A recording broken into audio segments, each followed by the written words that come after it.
कल मरी वे सालिया अज मां तुझा चीकट न कढाया ना तो मुझो नालो तगियो कोने। छो चितो थियो है तगिया?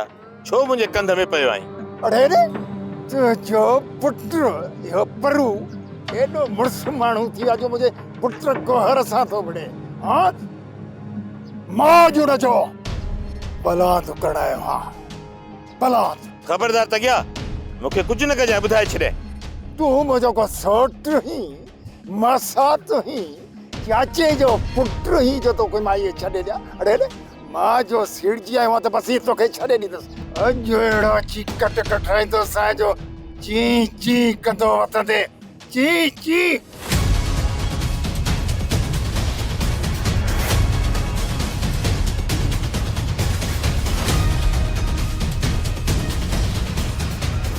अरे तो परू अरे मां चवा अरे चिकट मां चवा तो तगले छड़ मुखे परू मुझो पुट तुझे बाहु वटे चली गई। बुधाए छड़े। अच्छा वठी तो अज तुझा चिकट बुधा तो ची ची।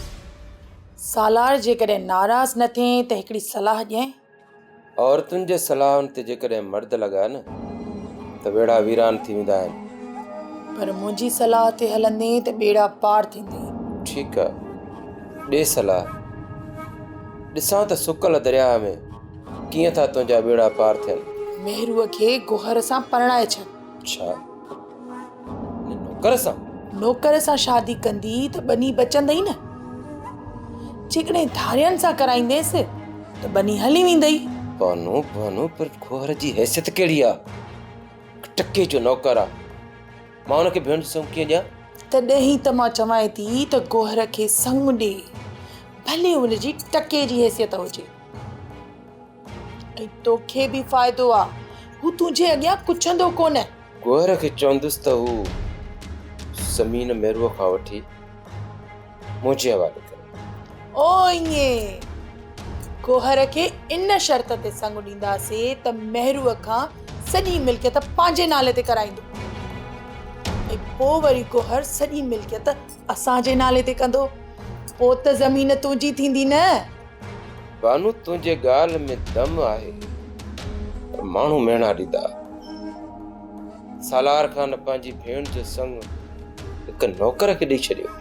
नौकर न चओ, हू तव्हांजो माइट आहे। शादी खणी धूमधाम सां न सादगीअ सां कंदासीं, जीअं कंहिंखे ख़बर बि न पए ऐं शादी बि थी। सोप सीरियल सिंध ॼाई तमाम एपिसोड्स ॾिसो हाणे HD क्वालिटीअ में। विज़िट करियो असांजो YouTube channel Sindh TV HD drama. Subscribe कयो असांजो official YouTube channel Sindh TV HD drama ऐं वधीक अपडेट लाइ बेल आइकन खे क्लिक करियो।